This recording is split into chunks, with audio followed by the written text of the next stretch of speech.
welcome to PopCast, a crowd-sponsored yo-yo vlog. I am Doc Pop, and today I am joined by three legends of yo-yoing, three yo-yoers who have had a huge impact, I think, on me and on the yo-yo community. We're going to start with Rick Wyatt, aka Sir Rick, who is a national yo-yo master. And at one time, he was the world record holder for throwing the longest sleeper. In fact, in 2001, which I know wasn't his eventual record, but in 2001, Rick threw a sleeper for 13 minutes and 5 seconds with a mega spin factor. And I believe that yo-yo is like in a museum now. Is that right, Rick? It is. It is. That yo-yo is actually in the Smithsonian Museum of American Institute. Okay, so yeah, that's just a mic drop moment right there. Like, yeah, I got a yo-yo on this Smithsonian. I'll leave. I didn't know that. Like, I did not know that. Feels a little foolish. That's okay. It's all right. It's okay. Smithsonian's down the street from me. Holy shit. Yeah. And we're all like, yeah, National Yo-Yo Master, sure, but like the Smithsonian, yeah. So next up we have Mark Montgomery, also known as Mark Mont. Mark has been yo-yoing like professionally for about as long as I have. I feel like he's a little younger than me, but like he's got more years of experience. He was a pro before I was, and we met like kind of early on in both of our careers. Mark was at the time on Yomega's team. Then he did several yo-yos with One Drop, including, I just have to say, my all-time favorite yo-yo, the Mark Mont Classic. And now he's launched his own brand of boutique strings, yo-yos, and coffee beans. Is that right? It's a skill toy shop / curated goods / literally my world that you can buy. It's a variety store. Yeah. Yeah. A lifestyle brand. Yeah, right. That works. Yeah. That definitely works. All the above. Yeah, dude. And joining us also from the East Coast, we have Coffin Nachtmahr, who is the owner of Oh Yes Yo. And Coffin was the subject of an award-winning short film called Throw, which, Coffin, I think that means that you got to do the red carpet, right? Yeah.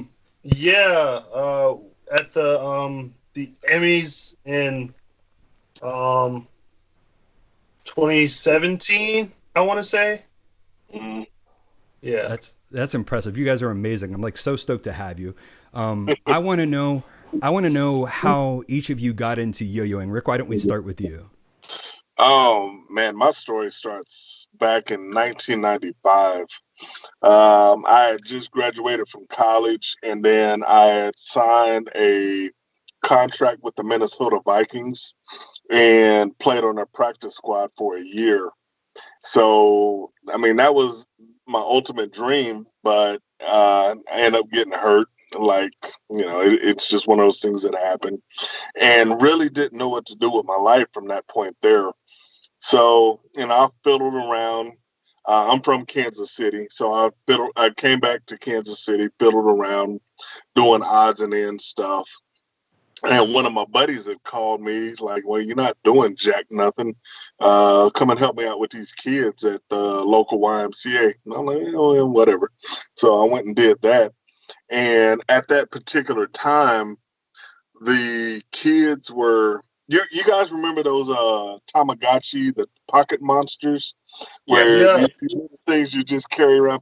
Anyway, these kids were into all of this stuff here, and because they wasn't allowed to have them in class, I end up babysitting 30 of them at a time. So, and I mean, I'm proud to say I lost one of them as far as death, but I ended up babysitting these jokers here. But the next phase after that was yo-yos. So here in Kansas City, we had a local toy store that was called Wind Wizards that really specialized in yo-yo classes and stuff like that. And these kids were really getting off into that. So by that time, I was sold as far as working with these kids before and after school program. So I'd go in before school. After that, I'd go lift weights just in case my agent had called me to get another football contract or something like that. But at that point, I had gotten, really in depth with these kids. So one day they just started showing up with yo-yos and, doing basic stuff, sleeper, walk the dog. Rock the baby was probably about their most advanced thing. So I went to this toy store and just like, these kids are getting into this, so let me go find a yo-yo and stuff like that. So I went, found out they did yo-yo classes. Keep in mind, I only worked 3, maybe 4 hours a day. And from that point, after I got done lifting weights, it was just free time. So I just went to this toy store and just started hanging out. And so I eventually bought a yo-yo, which was my very first yo-yo was a Playmax Bumblebee. $30 yo-yo. I thought that was ridiculously expensive. But I went ahead and bought one and started playing. And because I had all this free time, I got really good really fast. And, probably within a month. I don't know if you guys are familiar with the Omega Pro Spinner cards that they used to do where you had to go through a series of tricks and things like that. Well, I ended up completing that list within a month from, sleeper, walk the dog, rock the baby, up to two. Was that back when Brett was on the team? Was Ooch? I didn't know. I didn't know him at the particular time. I mean, literally, I was brand new. So this was, I don't know if Brett was actually on that particular team at this particular moment, but it was the time that Alan Nagel and HBK Marketing started ramping up. They had teamed up with Alan Amaral, who was the president of Omega at that particular time. And they started, I was literally at the beginning of this particular boom here. So I got really good. And that kind of segments off into where this happened because I have become really good friends with the toy store here in Kansas City. And they said they were looking for adult players to chaperone their kids around the world. And I was like, well, okay, what are you talking about? Well, there was this thing called Yo University in Honolulu, Hawaii, where they brought 30 adult yo-yo players out for training. So I had never been out of the mainland United States at that particular time. So that was kind of a no-brainer for me. So I had left the YMCA and moved out to Hawaii. I think we was probably out there for about 8 weeks, somewhere in there. So it was me and a lot of the old school adult players that you see floating around, Dave Schulte and things like that. We all went out there. We had trained up to chaperone these kids. Now, keep in mind, Hawaii had the best yo-yo players in the entire world at that particular time. The Alex Garcias, the Yves Youngs. So everybody that was on Team High Performance at that particular time.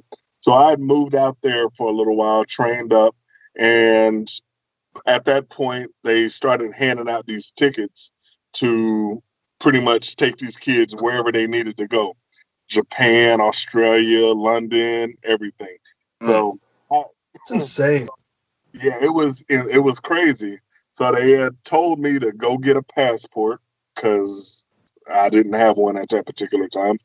So after we had finished up, my first trip was to Melbourne, Australia. Well, Melbourne and Sydney, Australia. And then I had just jumped from country to country for the next 10 years after that. So it started with Wind Wizards here in Kansas City. And I ended up going to Hawaii, becoming a member of Team High Performance with the while still working for Wind Wizards at the time.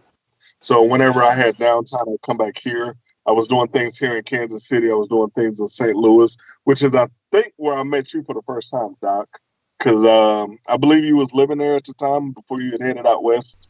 Yeah, I was there for a year. Okay. So that's probably where we met. Yeah. And yeah, from that point, just the rest is history from there. So end up going with got sponsored by Omega, moved out to the East Coast in Massachusetts, which is where I think I met Mark, and left that, and then became a member of Team Yo-Yo Jam for years after that, and then all the awards and all that stuff happening in between there. So I think that boom that you're talking about, that massive boom, is what got me into yo-yoing in '98. It was like the work that you did, and I'm pretty sure Mark, it's the same thing, right? Like you came in, the boom happened, and you experienced it, and that's how you got into yo-yoing. Or tell us your story. My story. So basically, in '96, I had picked up a really cheap craft yo-yo on the outskirts of Deerfield, Massachusetts. Unbeknownst to me, that was like yo-yo capital of the states. But at any which rate, picked up a cheap yo-yo on my way to this really awesome private school that I got a chance to go to called Eaglebrook. Got some financial aid, so shout out to Eaglebrook for allowing me to go. Started learning the basics, and this was '96, and Omega had just dropped some commercials for their new high performance series of yo-yos, and that kind of like, immediately grabbed my attention. So I picked up a trick book at A to Z Science and Learning because it was 2 towns over at Northampton. And I just started learning the basics with the intention of really just wanting to learn walk the dog and sleeper. But nah, I just kept going. It was just like once you get the yo-yo to spin, it just, in that era, like seeing a spinning plastic object, like it doesn't seem real. It doesn't seem like it should be able to do that, with your perspective on toys as a kid. It just seemed outside of the range of ability. So when you see that for the first time and you finally like commit to the sleeper and it's actually spinning and not coming back and hitting you in the knuckles, it's just a really special vibe. So from that point forward, I just got really into it. But eventually took a break around like '97. It was between '99 and 2000 where things picked up. My dorm advisor, Mr. Bart Landenberger, he was a former clown in the Ringling Brothers, and he had a yo-yo collection because he was into yo-yos as well on display of his dorm apartment. And eventually I ended up asking him if he could teach me split the atom, which was pretty much the trick I stopped at because who can learn that from a trick book? I mean, whose man's? You know what I mean? And it was hard from the trick book. I definitely remember trying it. Impossible enough to make you quit. You know what I mean? Just you're like, I guess I'll stop at Brain Twister. You know what I mean? Like, so, he taught me that trick. And then, after I graduated, Mom had the bright idea to, buy me a yo-yo for my present. So I went to A to Z, met up with Jack Finn, the store owner at the time. Shout out to Jack. He told me about Omega Worlds, that contest happening that summer. And I bought a Viper because I was getting really annoyed with the snapback of, Raiders and plastic yo-yos back in the day, or, between '96 and '99. And went home, went online, found out about, the yo-yo community on Yo-Yoing News, found out about Spin Docs. And, as soon as I saw Gary's Brain Twister combo, it was pretty much a wrap.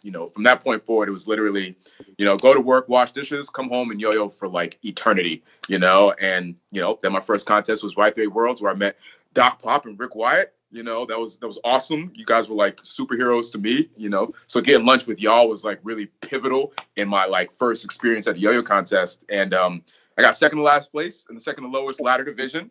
But I kept the index card with like all the tricks and combos that I had learned. And it was just much more about that. So like I was just really hooked, between learning tricks from the yo-yo community, Sector Y, then going to that first contest, learning more tricks, and then, just meeting y'all and meeting the community and seeing what it was all about. From there, the rest is history. I keep forgetting that you've been yo-yoing longer than like Rick and I. Like, yeah, it's creepy. Because I always think about you. Like, I think about me as being the older chaperone kind of person, and like you like the the young kid. But like you've got more history than both of us. Exactly. I'm probably the oldest out of everybody here, but I met Mark. Obviously you were still in your teens. Yeah. But you had been yo-yoing a year or so before Doc and I, so which is wild. It is really wild to me. Yeah. So Coffin, you didn't get into yo-yoing because of this boom, did you? No, much to my dismay, for sure. I want to say my first experience I remember was that I got one at like a street art show. in Baltimore when I was a kid. So I was maybe 7 or 8. So this was definitely like just before the boom or during. It was one of those like half blue, half red ones with the LED in it. Oh, right. I remember those. Yeah. Yeah, man. So I got one. I broke it in like a week because I was always like a small kid, but I would play with the string at like the full length. Like I didn't really tie it down. So I was really trying to do my best with it, and so my hand is like above my head, which is just insane. So I was trying to do that, and then after that broke, so that was like a weekend. I didn't see another one really until I want to say 2003, 2004. And one day I was getting Transformers at Toys R Us, and as I was on the way out, I saw that same Duncan Freehand that I had got back when I was like 12. It was the same color, the same caps and everything, and it was on a end cap at the Toys R Us. And then I got that, and I took that home, and I played with it. The string broke, but I had that second string that it came with.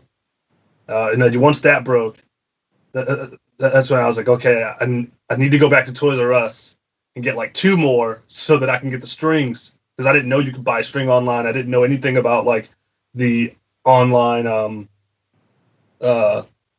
community. So at some point, I had an influx of Duncan Freehands in like every color. And then I started to see the string pack at Toys R Us, and so then I would just you buy those. It was a lot cheaper than buying. You were buying new yo-yos every time you broke a string. Yeah. Yeah, man. Yeah, I know what that was like. I mean, you don't know. You haven't been yo-yoing all your life, and like, Yeah, like, I had I no know. idea. So I just kept buying the yo-yo, and then I just had a ton of them. And I wasn't very like internet social for sure. So I had no idea that there was this whole connected world or like sites you could just go and buy them from. I would just scour toy stores and hope for the best. You want to know something crazy though? Worlds, Cleveland. My daughter still talks about you. She got to the point like, who is that guy? I'm so scared to meet him. So I think that's when I came up to you. It's like, yeah, I know him. He's like, can you go take a picture with him? I'm like, sure. So actually, I got a picture of you and I up in Cleveland. Oh, that's just so my daughter could see you. So she is how old is she? 14. But she is just absolutely in awe of Coffin, and well, obviously it's your look, but she had saw you playing off in a corner one time, and that entire and that went on side of, wow, there's actually a lot of people that look like us, Daddy. I'm like, yeah, baby. I mean, it is a beautiful thing when you got people coming from all over the states, all over the world, because we even got that crew over in Africa that plays as well, and so that really pushes me to push her to recognize she can do any and anything that she wants to do.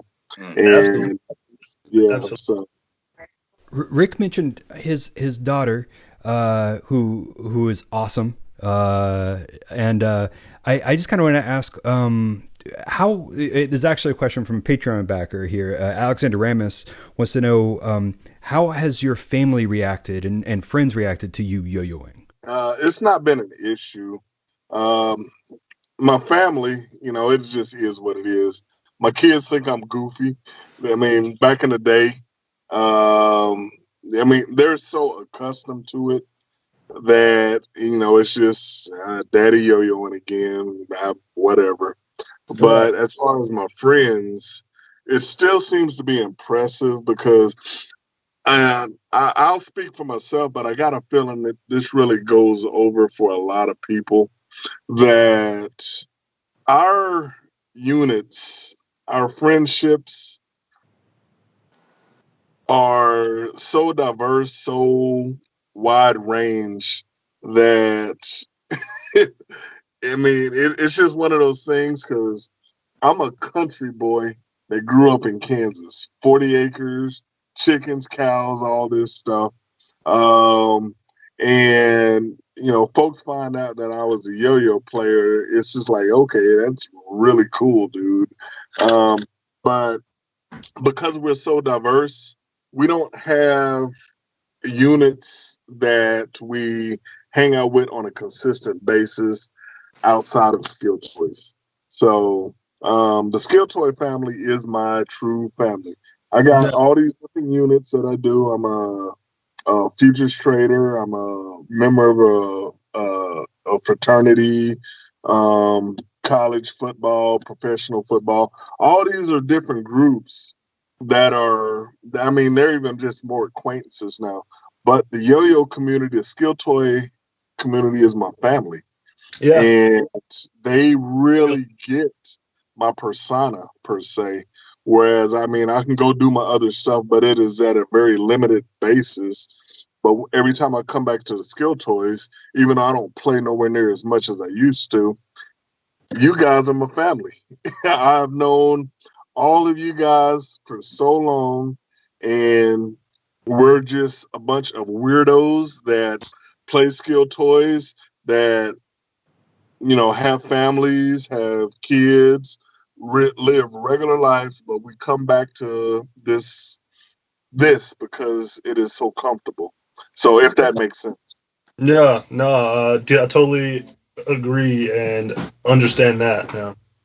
Yeah. I was kind of thinking one of the things that all of y'all have in common is, and I think maybe there's a common with a lot of yo-yoers, you have a lot of fires going in multiple projects, and all of y'all are hustlers. Like Rick was saying, he's got 1 million projects going, and I would see those on your Facebook.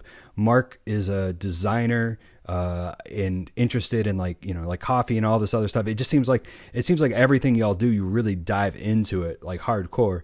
And it's also kind of interesting to me, the 3 generations that we have here. I feel like Rick came from a time when the path to being a yo-yo pro was working for a large company, and kind of going around the world and doing that. And Mark came up in the middle of that. So you got a little bit of that and then a little bit of kind of entrepreneurship. And Coffin, it seems like you just for me, it seems like you just started with a company or whatever. I like yo-yos. Exploded here. And I'm just, a part of the whole thing. It's definitely a place I didn't think that I would be.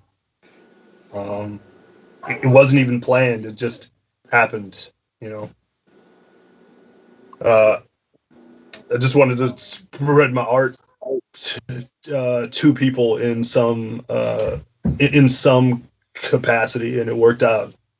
I feel also, Mark and Coffin, a large part of your personality is the way you portray yourselves. There's a very you times 10 kind of persona that you put on. It's like you, just more of you, and probably Rick too. But I know Coffin and Mark both kind of have this kind of a brand going. And yeah, I don't know if either of y'all wanted to talk about the origins of that. How did you build that confidence to do that? Or, why did you have to kind of be you so much? Oh man, that's a good one. Mark, you want to go? Yeah, I'll go. Honestly, I think this is the part of the story where I give props to Brett Uchkunis. Really young. Well, and the yo-yo community, it's like a 2-part yin-yang type of thing. When you see, when you saw these trick videos back then, you were looking at these players like they were just juggernauts. They were celebrities to us. They were just as famous people. So you kind of picked up on, what your own perception of that whole, kind of visual nature was. You kind of postured them on a certain plateau and you paid attention to certain things. And you might kind of like pull out different things that might not even really be there. Shout out to Gabriel Lozano of Sector Y, because he put together, he just put together a lot of really good clip videos. It was Gabe, Doc Pop, Glass Lab, Brian, and a few other players just put out these really cool clip videos of yo-yo players. And they always did a really good job of kind of posturing like what a yo-yo player was, almost as if it was like an archetype of sorts. Right. So kind of seeing that and just seeing kind of like the moniker and this general loose kind of brand element in that is something that I noticed. But then when I met Brett at just from going to, I think it was either from going to Y3 Worlds or going to like one of the Omega Club meetings. But either which way, him and I got really cool, and he started booking me for some of his yo-yo engagements. Some of which, I think the most of which were in New York. So I got a really firsthand chance to see how it was that he performed as an MC, like a true master of ceremonies, and how he, went about teaching kids, how to yo-yo. And I still use a lot of, what he did back then, that I was picking up on. And just kind of seeing yeah, solid, really solid. Just like one of the sharpest public speakers, I've ever met. You could see him control a crowd of 500 and not miss a beat, while also, jumping between DJing, yo-yoing, getting people to dance of all ages. Like he has a knack for that. And ultimately seeing both of those, in my face was very much, what kind of like influenced me to, when I started trying to develop my own kind of persona outward to the yo-yo community online. That's kind of what all blurred into that. I knew that, the internet was a very forever place to be. And I was like, well, shoot, if I'm going to get filmed or if I'm going to be on stage or whatever have you, like, I want to make sure that it's not whack. And I see how these people are coming across. So let me just try to kind of like reference some of that as I try to posture myself out to the, to the community. And this over time, it just kind of naturally became what it was. I think from, being young and interviewing for private schools after my first private school, and then starting to get some interviews for yo-yo engagements, and just doing different yo-yo engagements as well. Being in those public speaking settings is very much what kind of helped me to kind of pick and choose and really see what was valuable from a public speaking standpoint, from a character standpoint. Like, is it going to be, rated G, PG, like how, like all those macros just really, very much came from being, in the community, seeing the yo-yo players, being with Brett, starting to get speaking engagements, and just really just putting in a little bit of effort of, trying to posture out what I was seeing combined with what I thought made sense. And what I enjoyed, right? You get a chance to really be a kid in the yo-yo, gamut. There's I forget who is it? I forget what player, but ultimately there's a lot of footage rumbling around from the old days of Worlds, like super late in the AM nights, just getting really loopy and really funny. And that's just one thing. That's just that kind of combination, that like that massive kind of pot is just really what is kind of what influenced me to kind of just continue to tailor what my brand has come to be, how it is that I do what I do, and how I posture myself out. I would say for me, I've always thought that anything that I've done has always been like an outward expression of however I feel or am trying to convey something to people. And I've always struggled with speech and communication. So it is through any visual form that I possibly could show to people. I've always had to find that balance with just the aesthetic. It isn't just that; it is a full expression. So from how I look to even the shape of the product that I make, or the art that's related or like preferring to shoot the videos in black and white just for contrast. I suppose it helps that when you're at a contest, even all the way across the room, you know it's me. You know? Yeah. Yeah, easy to spot. Yeah, we all know Coffin. Especially my daughter. So one of the things I was wondering is yo-yoing in the U.S. is largely associated with like young white boys, like 15-year-old boys. And I know through the years we've seen like yo-yo girl campaigns, right? Like to get more girls into the sport and to like be more proactive and like try to accept them or whatever. I'm wondering how y'all feel about like the state of diversity in yo-yoing right now. I feel like it's slowly getting to a place where I think other people are down to like get out of their shells of what they think is like what's acceptable for them to do. I know that when I got in to yo-yoing, I didn't see too much of myself besides dudes like Rick, and I didn't find out about Rick for years. How I missed the boat on that, crazy. I saw Mark and Saved F2. So it was like I had an idea that like I wasn't the only one, but I would definitely say in the 10 years that I've been involved in the community, it's been nice to see some growth, but I would love to see it like tenfold. No, dude, that's for sure. Because even when I got into it, people in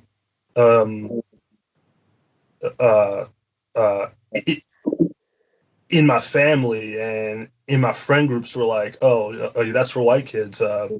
That's for Japanese kids." And I'm just like, I can only educate them, but so much, and also there's only so few references of like prevalent black faces or even like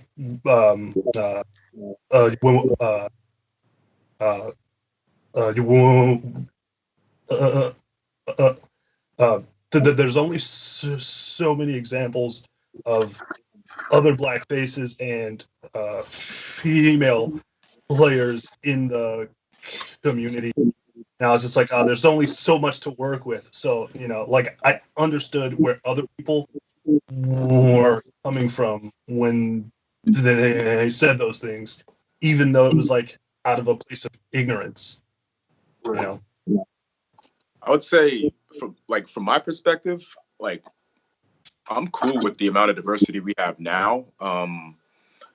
And it's going to continue to expand or whatever. But like, I think the bigger thing to call attention to is like, though the diverse players that we do have in the mix are like doing their thing, that counts in large amounts, right? It's very awesome to look across the landscape and to, look across the diaspora of the yo-yo community and see like, oh, black yo-yo company, black yo-yo company, black yo-yo company. You know what I mean? Like that's not small. You know what I mean? It's just not a small thing.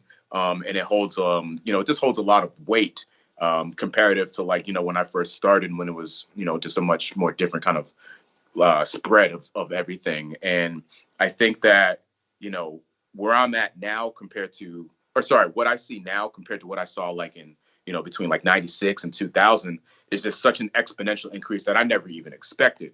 Yeah, it's amazing. That's for sure. It's just, growing up, up north, it's at least in the area that I was in, it was always, dominant white, and then sprinkles of different, other ethnicities and what have you, sprinkled in. And that's just kind of what it was. You kind of came to accept that as your standard. I wasn't in Atlanta where it's majority black. I had no perspective on what the general ratio was supposed to be or anything like that. all I knew was just do what you do. You know what I mean? Whether that was work, mom was working, brother was working, or get into your craft. My brother was, DJing, and I was doing art, and mom was doing music. So it wasn't so much about, inclusion. Like that wasn't a focal point. Black, white, yellow, brown, et cetera, et cetera. It was something that I noticed, but wasn't something that I paid attention to. These days, when I do pay attention to it, I'm very happy to see, like, oh snap, like there's actually a lot. You know what I mean? There's a lot more women. There's a lot more Black. There's a lot more, people across, the whole gamut. And it's really awesome to see that further expand as we see, instances like, the Netflix documentary blow up, or more players on TikTok starting to blow up, or et cetera. It's been really awesome to see how it's diversified, over these years from the start to now. And I think that it's just going to continue to do that, especially amidst the current situation where everybody's stuck at home and everybody's just a lot more kind of open-minded to just consuming more types of content and just getting into more stuff. So yeah, it's been an interesting one to kind of view. I'm very excited to see kind of what happens in the next few years in terms of the kind of like, diversity spread across really the whole world. We got players in Africa now. Like I remember going to Worlds and there being like, anywhere from 5 to like 12 flags, to represent all the world competitors. The last year we went to Worlds in Florida, it was like the whole room was just full of flags. And it's like, what? Like we got players like literally all over the world now. And, that's just a really awesome indication of like the kind of trajectory that we can come to expect. And then just like, just the sheer volume of players within those niches, you can see there's just so many more now than there was, in 96 and 2000. Being probably one of the first, if not the first, Black face in this particular era, what I recognize is a paradigm shift that has everything to do with the internet. Now, keep in mind, the big boom happened around 97, 98. Internet was really brand new back then. It was young. .com era. Yeah, it was the true beginning of the .com era. And beforehand, we didn't have incidents where we could see somebody on YouTube and then run into them a year or two later at a world contest or a national contest. I mean, you would have to read a book to see certain individuals. And we wasn't in those particular books. And it's not good or bad. It's just the way it was at that particular time. But because of the internet, and then when you had social media start really blowing up, I could sit here and talk to Coffin for 2 or 3 years and never seen his face. And then we can actually go to a contest and we can continue this conversation just like we've been brothers all this entire time. That's the power of what social media has done. It's really made the world flat to where you can meet somebody in Prague. You can meet somebody in Budapest. Iceland, yeah. Iceland. You can see all these different players that you've just learned over these years. Just talking to them, seeing their videos and things like that. And you guys, we all just become bonded. Now, being a Black person playing this sport, initially, before social media, mainstream media would like to put us in a typecast, if you will, because you're Black. You're supposed to listen to rap music. You're supposed to listen to R&B music. If you're such and such, you're supposed to listen to punk rock. This and this. This goes back to us being weirdos. I love all of that stuff. Steve Brown introduced me to Dropkick Murphys, Reverend Horton Heat, all that stuff there. But I've been a Guns N' Roses fan since I was a teenager, stuff like that. So, but you get to these certain typecasts, and then when you throw something in like a yo-yo player, like what is that? I mean, well, what is an extreme yo-yo player? Yeah, somebody we are not a monolith, It's just one of the craziest things. So, while it's nice to see diversity in this particular sport, I really believe that it all happens organically. So we got a lot more women players now, where they got their own division, and folks like Jen Baybrook really laid that foundation. From hell, she's been playing longer than all of us combined almost. Um, so, and then you got these different players that really can push forward the narrative when a certain media outlet gets behind them. And then, I mean, heck, look at Evan Nagal right now, or Gentry Stein.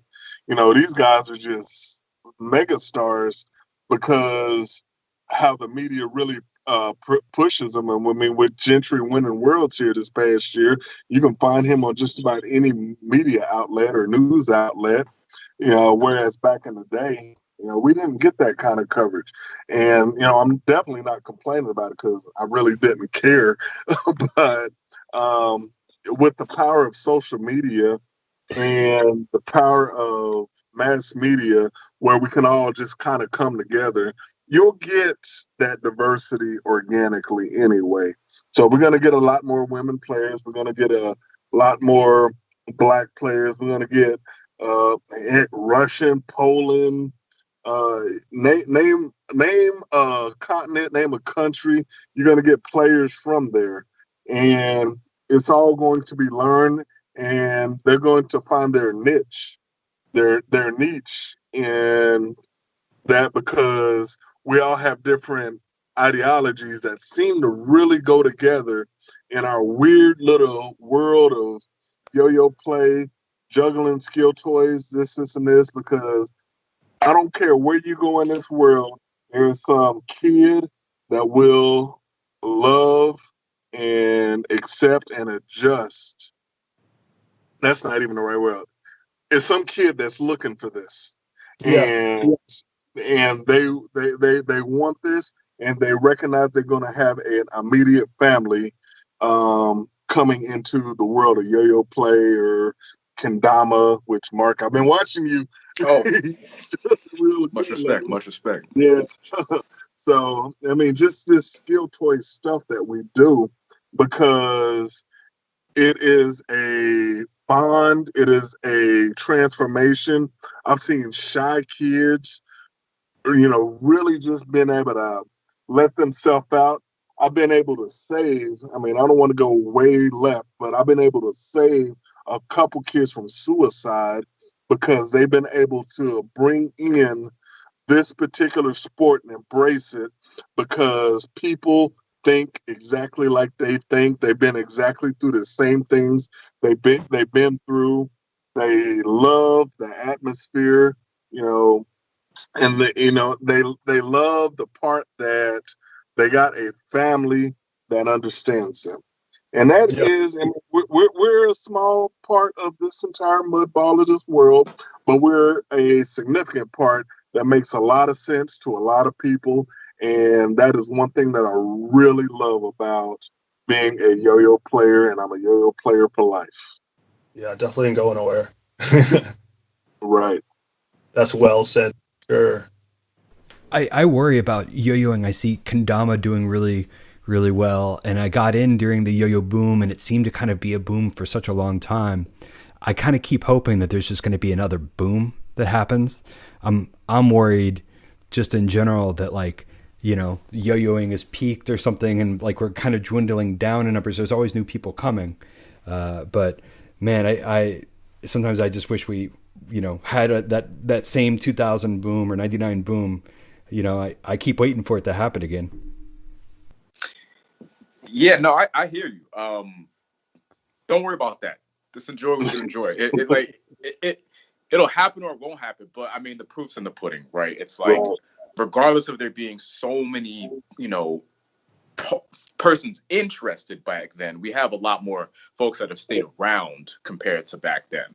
And just look at just the trajectory of you could pick a few different lanes to kind of monitor the metric of where have we scaled, comparative to maybe the raw amount of players. We've scaled in yo-yo technology, amount of yo-yos, amount of yo-yo brands, amount of kind of like immersion of all skill toys being in one mass community. There's a lot of places you can look to see where you can see the guts of kind of progression that have happened within the craft. And I think that holds a lot more weight than just kind of like the general kind of pop culture, mass amount of interest. I think it'll happen. I think it only stuff is so fickle these days. It's nothing for a video just to go viral and just to change the world for whatever reason. We've seen this happen so many times with so many different random things. Fidget spinners, you know what I mean? Like, who the fuck it? You know what I'm saying? And I really do think that as long as we just keep on just kind of building up the foundational bedrocks of this really diverse and long-lasting history of this such an awesome toy, it'll happen again. I think it'll happen again. I don't know if it'll happen in our lifetime. I don't know if it happened in the same capacity that we enjoyed it, because, this happened when we didn't have the internet. It's a different type of gratification that happens when it's such this real life physical thing, and everything that comes with it happening then versus, now or in the distant future. But I do believe it'll happen in some capacity again. Yeah, absolutely. I mean, everything is cyclable. So everything, I don't even know how to say the cyclical. Word. Cyclical. Yeah, that what Mark. Yeah. Everything comes back around. Now, if it comes back around to that capacity that it happens in '97, it's hard to say because there's been a paradigm shift. Now, I am 48, going to turn 49 years old, so I've lived through the different ages, if you will, and then right now we're in the information age, and no telling what age that we're actually going to be going off into. But typically, a paradigm shift happens in that. So, and just for an example, artists, musical artists, they don't go platinum this day and age from albums. They go platinum from singles. Whereas back in the day, it was albums, Michael Thriller, things like that. Everybody went platinum. Now, we have certain aspects of the yo-yo community where, you had superstars, like the Steve Browns, like the Yuki Spencers and stuff like that. And those are still going to go on even more popular now because people can recreate themselves via social medias and get that particular exposure there. But the whole aspect of there are so many different yo-yo companies and people going to like what they like. So I don't think anybody's really going to corner the market like Omega did back in '97, teaming up with HBK and Bondi and stuff like that. I think those days are gone. But the community itself, I think it can only get stronger. The way that we've kind of grown as it is. So diverse as it's gotten, it can only really get more diverse. I mean, I think it's probably always going to be dominated by, little white kids and stuff like that, and Japanese kids and stuff like, and that's okay because we all think, pretty much the same when it all comes down to it, as far as, we're just misfits, and I'm not going to say rejects. We're just, we don't fit the traditional cloth, if you will.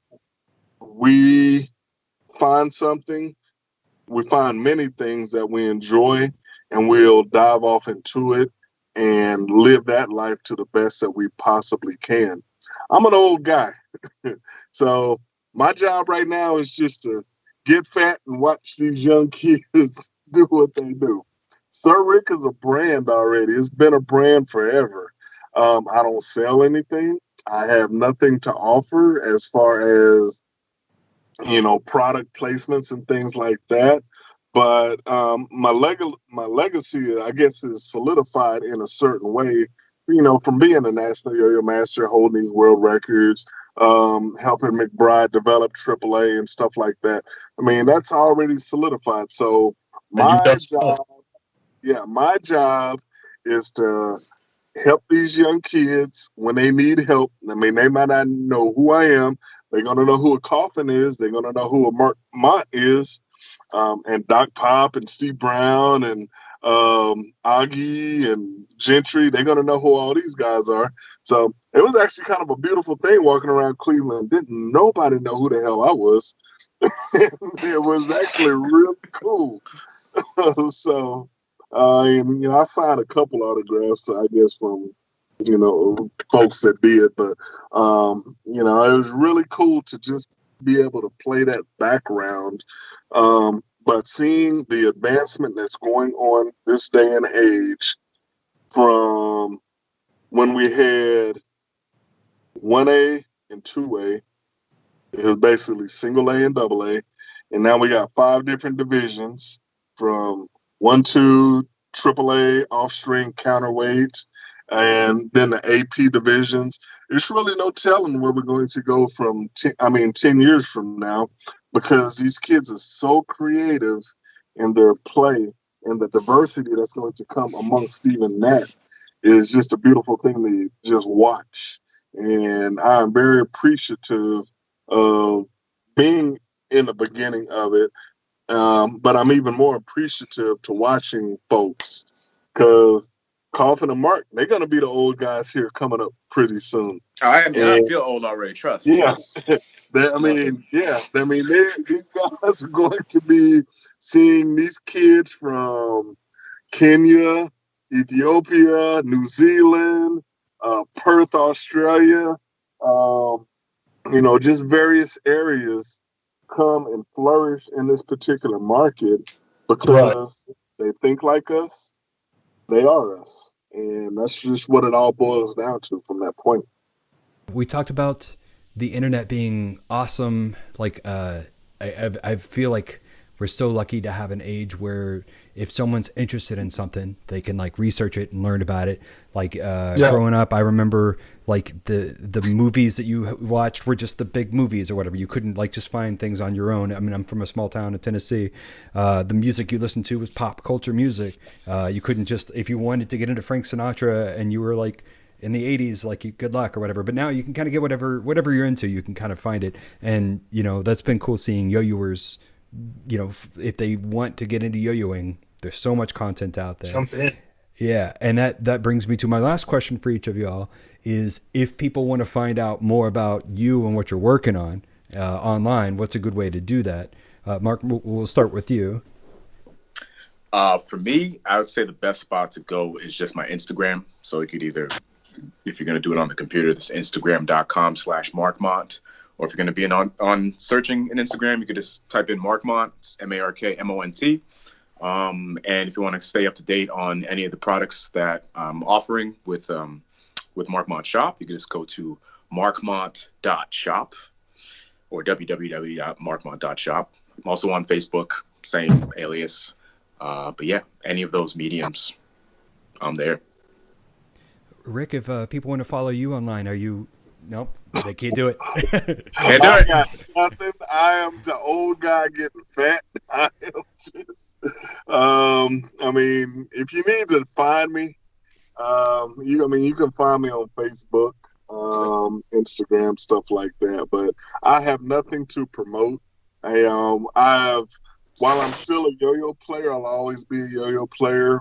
I've transitioned out of that. I'm a financial markets person guy now, so I deal with trading futures and stuff like that. But just to keep this yo-yo topic, just look up Rick Wyatt yo-yo on Google. You can find everything that I've done. Google me. and if you need to find me, just dig a little deeper, and we'll go forward from that point, Joe. You can find the video of me breaking your record in 2006. Doc Pop broke my doggone record. Chico, what year was that? 2006, I think. Maybe. I didn't even know that. Yes. Go look up Doc Pop. You didn't know that, Mark? I didn't know that. With a stock fireball. Yes, stock fireball. Stop. Doc Pop broke my sleep record. 2000. What year was it? 2001, 2002? Somewhere in there. But yeah, He's this shaking one, Starburst off. I don't believe it was stock. yeah, it was definitely stuff. There's video. I checked for myself. I could not freaking believe it. And Coffin, if people want to find out more about like oh yes yo and you know what you're doing, like your art and all that stuff, how do they do that? If you can spell my name, then you're good to go on anything. I don't have a personal Instagram, but if you shoot the Oh Yes Yo page, the message at the Oh Yes Yo, I occasionally check those. If you email me, I will answer it. That's a challenge for everybody in internet world and interwebs. Be able to spell Coffin's last name, and you can find him. That's it, dude. That's the only trick. Like younger kids trying to get online, man, they're gonna have like ones and numbers and stuff in their names if they want to be Googleable. It's gonna be tough. My old business card was just a Google search bar with my name in it, and that was it. I was like, I'm not even gonna try to like list everything because who knows like what you're looking for, or what I'm doing at that moment. Yeah. And now even like Dr. Popular, I'm actually losing my name, so I lost my freaking TikTok. I wanted Doc Pop. Oh yeah, TikTok. I try not to promote TikTok. I don't even really like it, but I'm on there. It's just Mark Mont written out. But yes, I hate that when people have your name. The worst. Somebody stole your name on TikTok. Yeah, and like docpop.com I've wanted for years. Like I got online because of yo-yoing. And I was like, oh, this is where I have to go and learn tricks or whatever. And some chiropractor in Florida had the name, and he was 60 something. I was like, I'll wait him out. He's not going to live. Wait him out. And his son inherited the business, so I guess I'm never getting docpop.com. And but you're Doc Pop. I mean, you're Doc Pop. You're Dr. Popular. So I mean, there ain't no changing that. I mean, obviously you can't go by your real name because most folks don't know what your real name is. So we'll just go by Roberts. Brian Roberts. I gotta take the mystique out. I don't want people like I'm just like, here it is, bam, done. Brian Roberts. I say it all the time. Just so it's not a mystery or whatever. Yeah, like taking the fun out of it. Like 2 years to actually find out your real name. Hey, little man. Say what's up, Gray. Man. What's your son's name? Oh yes, his name is Gray. Grave? Gray. Is he gonna that let him gold? That's gold. That was genius. I love that. Great. That's great. I love that. I'm making that a T-shirt. It's already done. It's already at the printer, actually. I'm gonna wrap it up here. Thanks y'all so much for hanging out. I really enjoyed chatting with y'all. Three legends, 3 different like generations of yo-yoing that have been around and kind of seen it all. So it's been super cool. Like tapping your brains today. Thank you for your time. Yeah, man, absolutely. It's been awesome. Doc, thank you for the platform. It's been awesome.